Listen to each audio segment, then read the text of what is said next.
दो dependence, alcohol dependence और smoking dependence. ये बहुत छोटा टॉपिक है पर एमसीक्यूज आते हैं इसमें से, राइट। तो ये प्रोडक्टिव बहुत है, टॉपिक छोटा है पर प्रोडक्टिव है। तो देखो अल्कोहल डिपेंडेंस की अगर हम बात करें दोस्तों, तो ये ध्यान रखना आप, अल्कोहल डिपेंडेंस में जो ड्रग्स यूज़ होते हैं वो या तो एक है FDA approved drugs. FDA approved मतलब ये ड्रग्स को एफडीए ने स्पेसिफिक इनके लिए अप्रूव किया गया है, जैसे कि डाइसल्फिराम, एकाम्प्रोसेट और नाल्ट्रैक्सोन। दूसरा है नॉन एफडीए अप्रूव्ड। तो एफडीए ने ड्रग्स को इनके लिए अप्रूव नहीं किया स्पेसिफिकली, क्योंकि कंपनी ने अप्लाई नहीं किया, पर इनको फिर भी हम यूज़ करते हैं और ऐसे यूज़ को हम कहते हैं ऑफ लेबल यूज़। तो यहाँ पे ड्रग्स हैं जैसे कि बेंजोडाइज़ेपिन्स, मैंने आपको बताया है, डाइज़ेपाम, क्लोरडाइज़ेपॉक्साइड, ये सब ड्रग्स हम यूज़ करते हैं। बेंजोडाइज़ेपिन, क्लोनिडीन, टोपिरामेट, तो ये जो ड्रग्स हैं इनको आप यूज़ कर सकते हैं। देखो दोस्तों, मैकेनिज्म ऑफ एक्शन अगर मैं बात करूं तो सारे के सारे ड्रग्स जो हैं इनमें से वो क्या करते हैं, क्रेविंग को कम करते हैं। मैकेनिज्म ऑफ एक्शन सबका क्रेविंग को कम करना है, एक को छोड़ के डाइसल्फिराम। क्रेविंग का मतलब क्या होता है भाई, जो दारूबाज होते हैं शाम होते ही उनमें कुलबुलाहट मचती है कि अभी मुझे जाना है ठेके पे, तो वो जो कुलबुलाहट है उसको कम करेगी। पर डाइसल्फिराम जो ड्रग है इसका मैकेनिज्म ऑफ एक्शन क्या है, ये एक एवर्सिव एजेंट है।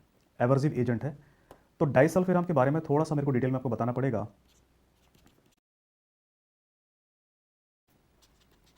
एक एवर्सिव एजेंट है, एवर्सिव एजेंट है, तो डाइसल्फिराम के बारे में थोड़ा सा मेरे को डिटेल में आपको बताना पड़ेगा। ये एक एवर्सिव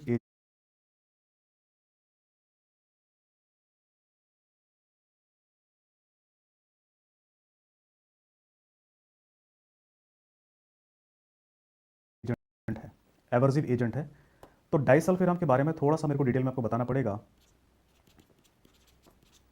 कि डाइसल्फिराम कैसे काम करता है। बाकी ड्रग्स का सिंपल है मैकेनिज्म।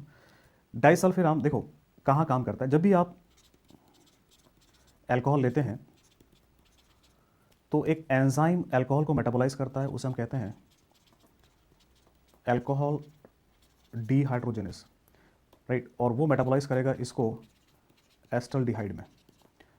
एस्टल्डिहाइड फिर मेटाबोलाइज होता है एक एंजाइम जिसे हम कहते हैं एल्डिहाइड डीहाइड्रोजेनेस, और इससे बनाएगा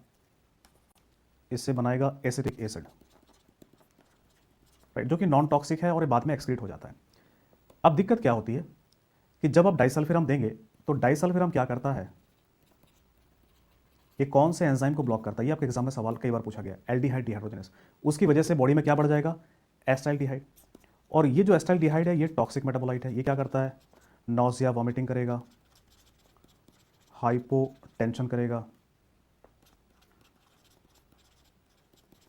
ब्रीथलेसनेस करेगा, सांस लेने में तकलीफ होगी, चेस्ट पेन होगा। तो आप पेशेंट को बताएंगे, कि भाई ये जो ड्रग्स हैं इसको आपको दे रहा हूँ मैं, और इसको डाइसल्फिराम का जो कॉमन नाम है वो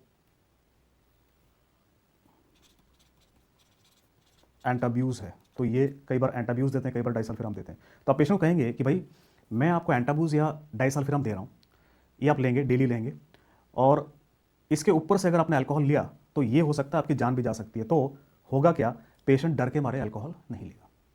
पर जैसे कि आप लोग जानते हैं कई अल्कोहलिक ये सोचते हैं कि डर के आगे जीत है, और अगर उन्होंने अल्कोहल ले लिया तो कोई नहीं बचा पाएगा उनको। तो इसीलिए याद रखिएगा, disulfiram is indicated only in patients with strong motivation to leave alcohol. तो ये सिर्फ उन पेशेंट में दिया जाता है जिनका स्ट्रॉन्ग मोटिवेशन होता है कि हाँ 100% मैंने छोड़ना है। अब जिसका प्लस माइनस है, हाँ छोड़ भी सकता हूँ, नहीं भी छोड़ सकता, ऐसे में नहीं देना, राइट। तो ये डाइसल्फिराम के बारे में ये कुछ सवाल आपके एग्जाम में आपको पूछा जाता है, और इसको देने से पहले कम से कम मिनिमम 12 आवर एब्सटिनेंस होना चाहिए। मतलब बिफोर स्टार्टिंग, मतलब इसको स्टार्ट करने से पहले का उसको दारू छोड़े हुए, अल्कोहल नहीं पिए हुए कम से कम 12 घंटा बीता होना चाहिए, वरना अल्कोहल के साथ रिएक्ट कर जाएगा, साइड इफेक्ट होगा, राइट। तो दोस्तों ये ड्रग्स हैं जो आपके यूज़ होते हैं अल्कोहल डिपेंडेंस में। तो सेकेंड पार्ट है जो हमने डिस्कस करना है यहाँ पे, वो है स्मोकिंग डिपेंडेंस। और स्मोकिंग डिपेंडेंस में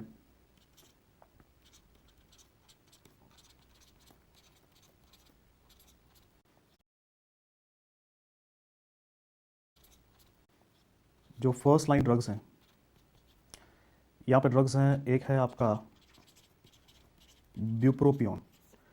तो ब्यूप्रोपियोन कौन सा ड्रग है मैं आपको पहले ही बता चुका हूँ, जब हम डिप्रेशन पढ़ रहे थे तो मैंने बताया था ये एक एंटी डिप्रेसेंट है। दूसरा ड्रग है वेरेनिक्लिन। वेरेनिक्लिन एक पार्शियल निकोटिनिक रिसेप्टर एगोनिस्ट है। तो ये निकोटीन की तरह, जब भाई सिगरेट पिएंगे तो निकोटीन बॉडी में जाएगा, तो ये बिल्कुल उसी की तरह इफेक्ट बनाता है वेरेनिक्लिन। और ये जो ड्रग है वेरेनिक्लिन, ये ज़्यादा इफेक्टिव है, ये ब्यूप्रोपियोन के मुकाबले ज़्यादा इफेक्टिव है। तीसरा, आप निकोटीन रिप्लेसमेंट भी यूज़ कर सकते हैं।